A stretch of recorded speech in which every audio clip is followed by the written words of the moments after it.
तो आइए स्टूडेंट्स, अब हम बात करते हैं बहुपद के शून्यंक के बारे में। देखिए, बहुपद के शून्यंक को समझने से पहले हमें जरा शून्यंक के बारे में जानना होगा कि ये शून्यंक क्या होता है। तो देखिए, शून्यंक वह संख्या होती है जिसका मान अगर हम किसी बहुपद में रख दें तो उस बहुपद का मान हो जाए जीरो। क्योंकि शून्यंक को इंग्लिश में जीरो ही कहते हैं, जीरोस कहते हैं। तो जीरोस का मतलब यही होता है कि किसी बहुपद का मान अगर जीरो आ जाए तो बहुपद का मान जीरो कब आएगा? जब उस बहुपद में जो x होता है यानी जो चर राशि होती है उसके जगह पर हम कोई एक वास्तविक संख्या लिखते हैं। तो देखिए, यहाँ पर लिखा हुआ कि एक वास्तविक संख्या a बहुपद px का शून्यंक कहलाती है यदि pa बराबर जीरो। कहने का मतलब ये है कि जैसे मान लीजिए, जैसे px की वैल्यू दी हुई है x square minus 3x plus 2। Suppose कीजिए कि ये बहुपद का मान दिया हुआ है x square minus 3x plus 2।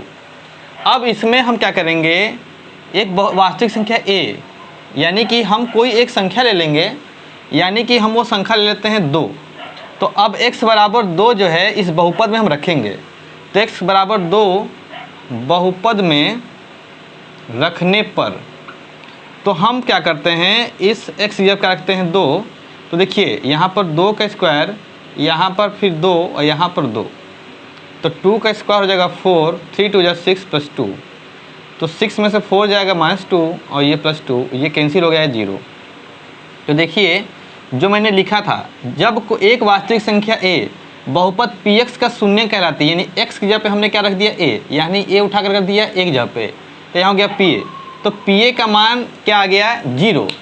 तो जब 0 आती है तो वो जो संख्या a होती है, वास्तविक संख्या a होती है, वही क्या कहलाती है? बहुपद का शून्यंक कहलाता है।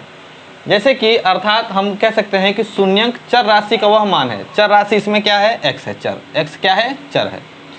तो शून्यंक चर राशि का वह मान है जिस पर पूर्ण बहुपद शून्य हो जाता है। देखिए, पूर्ण बहुपद क्या हो गया? आपका शून्य हो गया।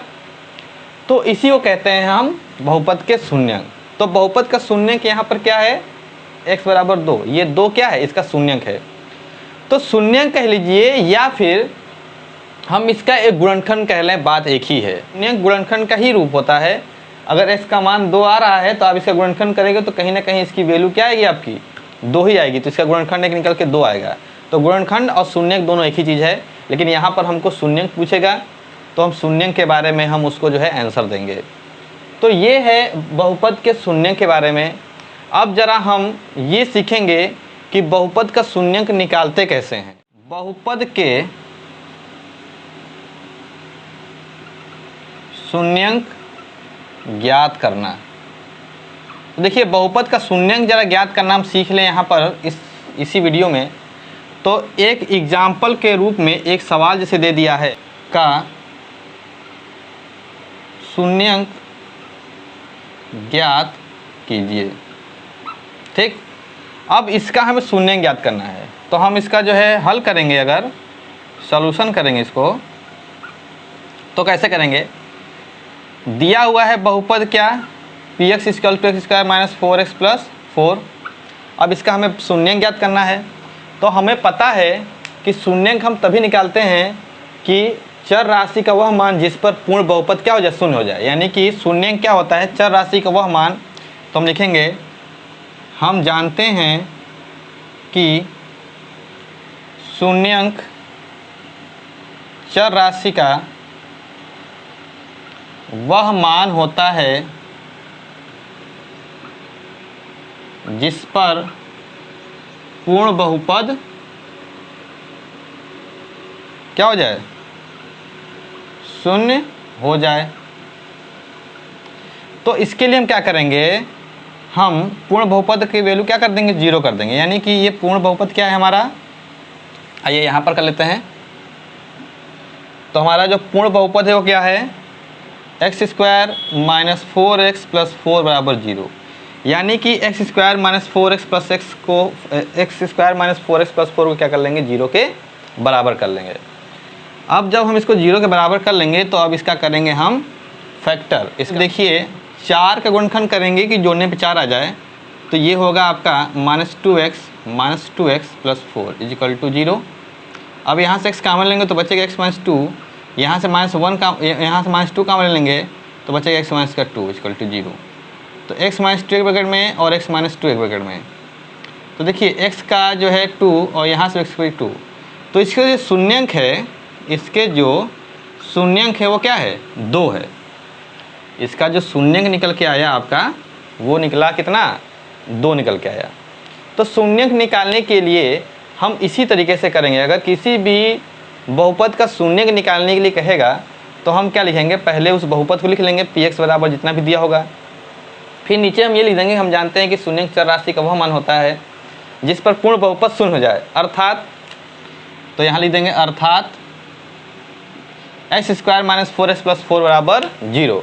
अब इसका गुणनखंड कर लेंगे, गुणनखंड करने पे x की जो एक मान आए या 2 मान आए, सॉरी x का जो मान आएगा वही इसका क्या होगा, शून्यंक होगा। यहाँ पे दोनों शून्यंक समान हैं, इसलिए हम शून्यंक केवल 2 लिखेंगे, 2 और 2 नहीं लिखना होगा, केवल 2 लिखना होगा। तो स्टूडेंट्स अब हम देखते हैं एक बहुपद के शून्यंकों का ज्यामितीय अर्थ, यानी कि शून्यंकों का ज्यामितीय अर्थ का मतलब ये हुआ कि ज्यामिति यानी ग्राफीय निरूपण से, यानी ग्राफ देख करके हम ये कैसे जानेंगे कि इस बहुपद के शून्यंक की संख्या कितनी है और ये किस प्रकार का बहुपद है। फॉर एग्जाम्पल, जैसे मान लीजिए कि कोई एक सीधी रेखा अगर ऐसे जा रही हो तो ये x अक्ष को किसी बिंदु पर काट रही है, तो ये एक सीधी रेखा है और सीधी रेखाएं जब भी x अक्ष को काट करके जाएं वो बहुपद कैसा होता है, एक रेखीय बहुपद होता है, वो एक रेखीय बहुपद होता है। जैसे कि बहुपद px बराबर x प्लस b दिया है, तो इस रेखा का जो ग्राफ होगा वो ऐसा होगा, ग्राफ ऐसा होगा, मतलब वो एक रेखा से होकर के जाएगा। और कहाँ से होकर जाएगा अभी ये हम नहीं कह सकते हैं, लेकिन एक सीधी रेखा में जाएगा जो x अक्ष को कहीं ना कहीं काटेगा। अब देखिए ये px बराबर x प्लस b है, ये एक रेखीय बहुपद है जहाँ a does not equal to 0, जहाँ a 0 नहीं हो सकता है। अगर हम a को हम 0 कर देंगे तो x यहाँ से चर क्या हो जाएगा, ख़त्म हो जाएगा। जब चर ख़त्म हो जाएगा तो हम ये नहीं जान पाएंगे कि ये बहुपद रेखीय है कि क्या है। इसलिए जितना भी ये बहुपद दिया है उसमें सब जितने भी a होंगे वो सब क्या होंगे, डज नॉट इक्वल टू 0 होंगे, क्योंकि अगर यहाँ पर एक वैल्यू 0 रख देंगे तो x² ये समाप्त हो जाएगा, तो आपका जो bx प्लस c ये क्या हो जाएगा, एक रेखीय बहुपद हो जाएगा, क्योंकि है ये क्या, द्विघातीय बहुपद। तो देखिए यहाँ पर a और यहाँ पर ये 0 नहीं हो सकता है। हाँ, b और c और d ये 0 हो सकते हैं, इससे कोई दिक्कत नहीं है। अब देखिए हम बात करते हैं द्विघात बहुपद। तो द्विघात बहुपद का जो ग्राफ होता है वो एक परवलयाकार होता है, वो ऐसे हो सकता है, वो ऐसे हो सकता है, वो ऐसे हो सकता है, वो आपका ऐसे हो सकता है, कहीं पर भी हो सकता है। हम देखिए चाहे ये क्वेश्चन हो, चाहे एक रेखीय बहुपद हो या आपका द्विघातीय बहुपद हो या त्रिघातीय बहुपद हो, इससे नहीं मतलब है। देखिए हम इसको क्या करते हैं, इसको हम ग्राफीय निरूपण करने के लिए हम क्या करते हैं, y बराबर ax प्लस b मान लेते हैं। इसको px बराबर ax प्लस b है तो इसको हम y बराबर ax b मान लेते हैं और यहाँ पर x y रख देते हैं। और इसमें क्या होता है, x का मान 1 2 माइनस 1 रखते हैं तो y की भी वैल्यू निकल के आती है। इस समीकरण में जब हम x की वैल्यू 1 रखेंगे तो y की कोई वैल्यू आएगी, ठीक। तो इस प्रकार से हम क्या करते हैं, एक हम बना लेते हैं टेबल, सारणी बना लेते हैं और उस सारणी के द्वारा हम क्या करते हैं, इस रेखा को हम ज्यामिति में क्या करते हैं, हम ड्रॉ कर लेते हैं।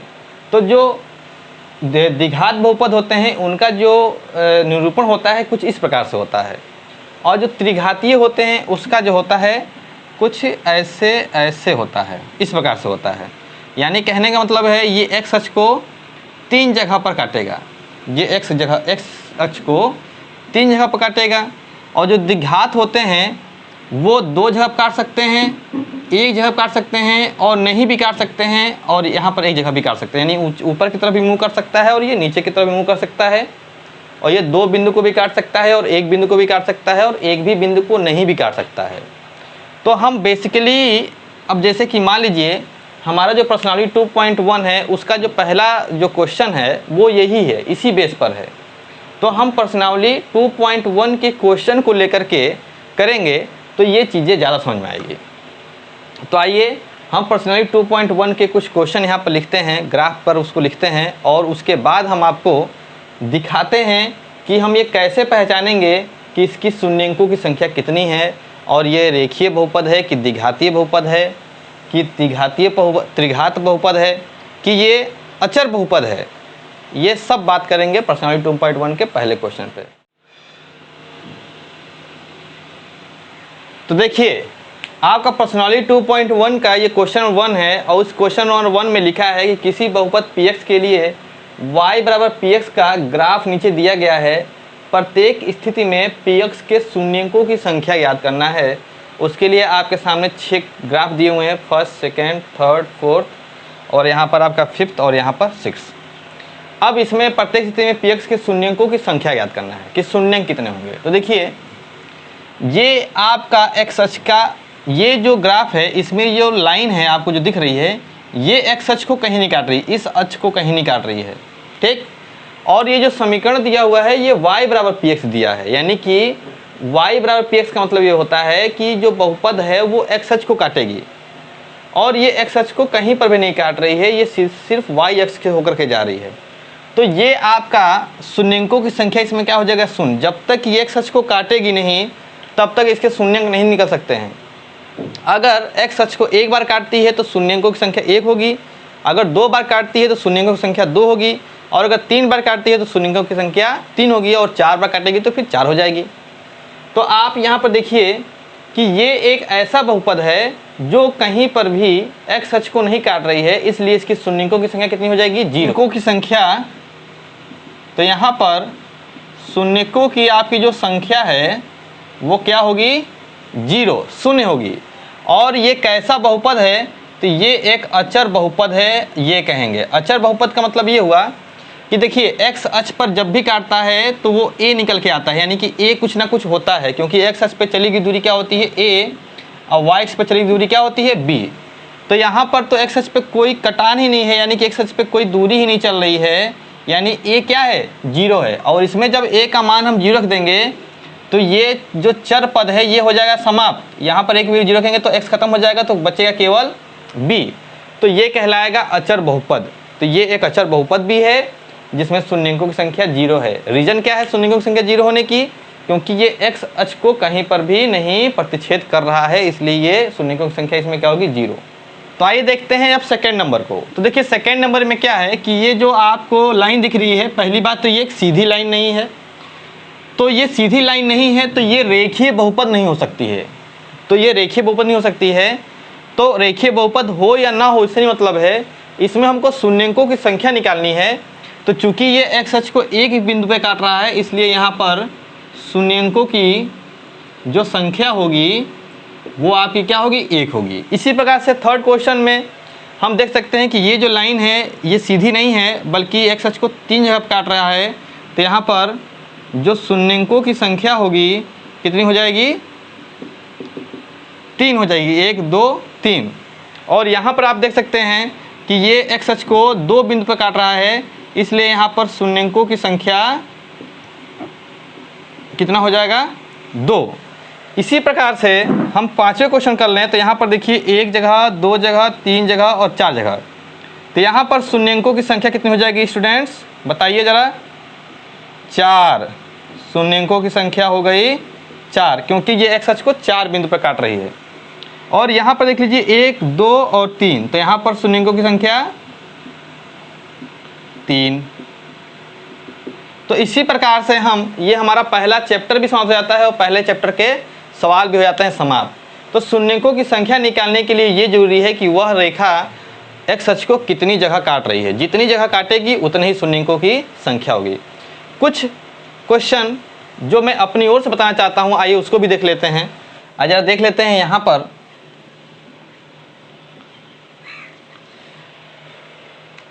जैसे मान लीजिए ये एक्स अक्ष, ये वाई अक्ष, ये एक्स डैश और ये वाई डैश।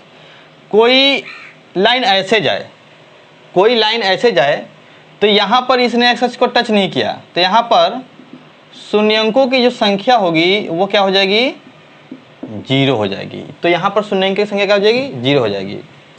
और मान लीजिए कि ये x अक्ष है और ये y अक्ष है। अगर इसमें कोई भी लाइन ही नहीं है, कोई भी लाइन नहीं है, कोई भी रेखा नहीं दिख रही है, तो इसमें शून्यंक की संख्या क्या हो जाएगी? फिर यहाँ शून्यंकों की संख्या कैसे ज्ञात करेंगे? तो यहाँ पर पहली बात तो ये कैसा बहुपद है? तो ये शून्य बहुपद है, ये आपका शून्य बहुपद है। और जो शून्यंकों की संख्या होगी वो क्या होगी? परिभाषित नहीं है, यानी कि इसको हम नहीं निकाल सकते हैं, शून्यंकों की संख्या परिभाषित नहीं लिख देंगे। तो स्टूडेंट्स, इस प्रकार से आपने ये सीख लिया कि हमारे सामने कोई भी बहुपद का ग्राफीय निरूपण अगर किया होगा तो हम देख करके ये बता सकते हैं कि इसमें शून्यंकों की संख्या कितनी है। तो उम्मीद करता हूँ कि आपको ये पूरा लेक्चर समझ में आया है। अगर समझ में आया है तो लाइक करें, अगर नए हो तो सब्सक्राइब करें, अपने दोस्तों को शेयर जरूर करें। Thanks for watching.